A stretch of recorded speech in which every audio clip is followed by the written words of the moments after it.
history of government policies target Native Americans. 371 treaties to keep them separate, isolated, remote. Most of America's 300,000 tribespeople now live on government-assigned lands, reservations. But resistance is still fierce. I think probably the darkest spot in our history, for me at least, is what happened to the Native Americans. We came here and confiscated their homeland. I think we have a real sense now of what our part was in that. One that I would love to see redefined, rewritten. Across the Great Plains, the federal government acquires millions of acres of the Native Americans' traditional hunting ground to make way for the Iron Horse. The Sioux are forced deep into the Black Hills. As a young boy, Black Elk witnesses the coming of the railroad and the destruction of the buffalo herds. Now, age 12, he's about to be part of the Sioux Nation's last triumph. White men come in like a river. They told us that they wanted only a little land.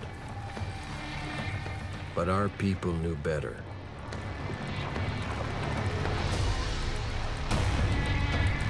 Gold is discovered in the Black Hills. 100,000 prospectors rush in to seek their fortune. The federal government wants to clear the area. On a reconnaissance mission with the 7th Cavalry, Lieutenant Colonel George Custer stumbles across the Sioux camp near the Little Bighorn River.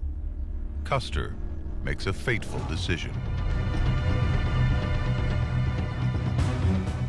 With 700 soldiers, Custer charges a camp with 7,000 Native Americans.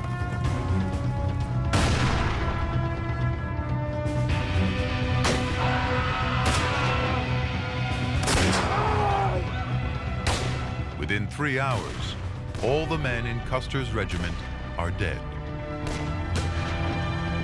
The Sioux win the battle, but will lose the war.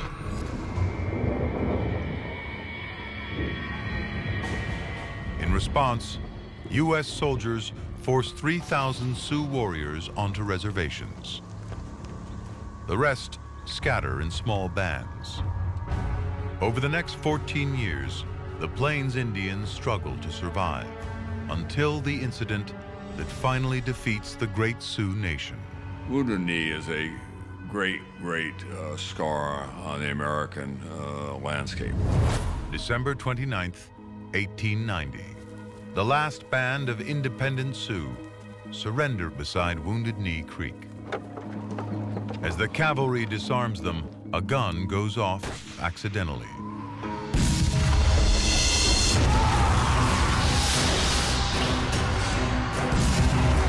It triggers a massacre.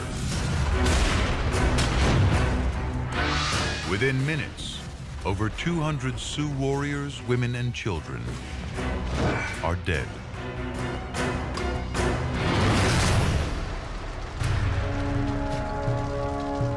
Now 27, Black Elk survived. When I look back now, I can still see the butchered women and children lying heaped and scattered, as plain as when I saw them with eyes still young. And I see that something else died there. A people's dream died there. It was a beautiful dream. The railroad has transformed North America. In just 30 years, 30,000 miles of track across the continent. More than the rest of the world put together.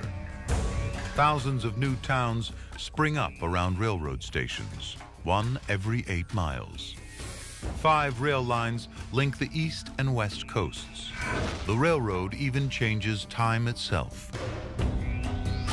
Until now, Americans set their clocks by the sun. 8,000 different times along 500 rail lines. Scheduling trains becomes impossible. On November 18, 1883, the continental U.S. is reduced to just 4 time zones. Standard Time is born.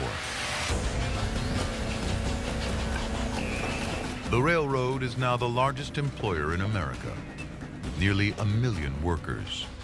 One is a 23-year-old station agent from rural Minnesota, Richard Sears. With the U.S. adjusting to new railroad times, Sears turns entrepreneur and buys a batch of pocket watches. He offers them to other station agents and waits.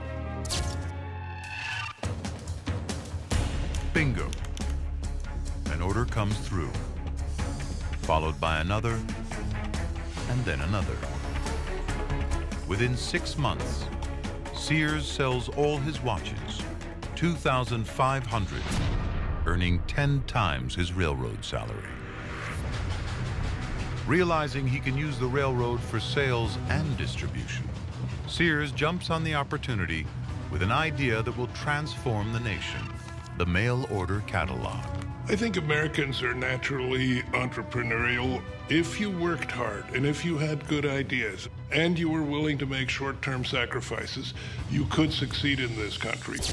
Next one, this is number 1. 10 years after selling his first watch, Sears publishes a 700-page catalog. Now based in Chicago, he processes over 35,000 orders a day, delivering refrigerators, pianos, in 1 year, over 100,000 sewing machines. Using the railroad, Sears can sell virtually anything, anywhere in the country. What really transformed this country wasn't just the westward migration and the development of cities in the east, but the ability to move products across great distances. Linking together what had previously been very disparate little settlements that had to be largely self-sufficient. By the end of the 19th century, America has 200,000 miles of railroad track, linking the local markets and creating a national economy. Over the next 40 years, the amount of freight carried by rail shoots from 55 to nearly 700 million tons. Resources from the Midwest feed the country's growing industries in the East.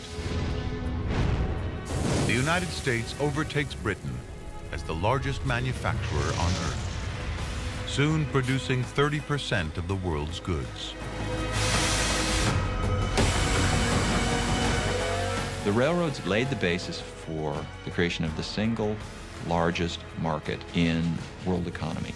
And this made it possible for the United States to become the global economic power that it did by the end of the 19th century.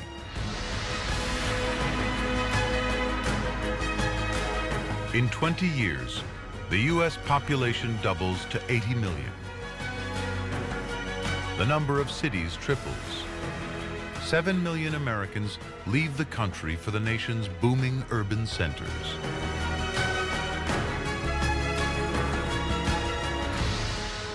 Where Buffalo once roamed, now rises the modern world.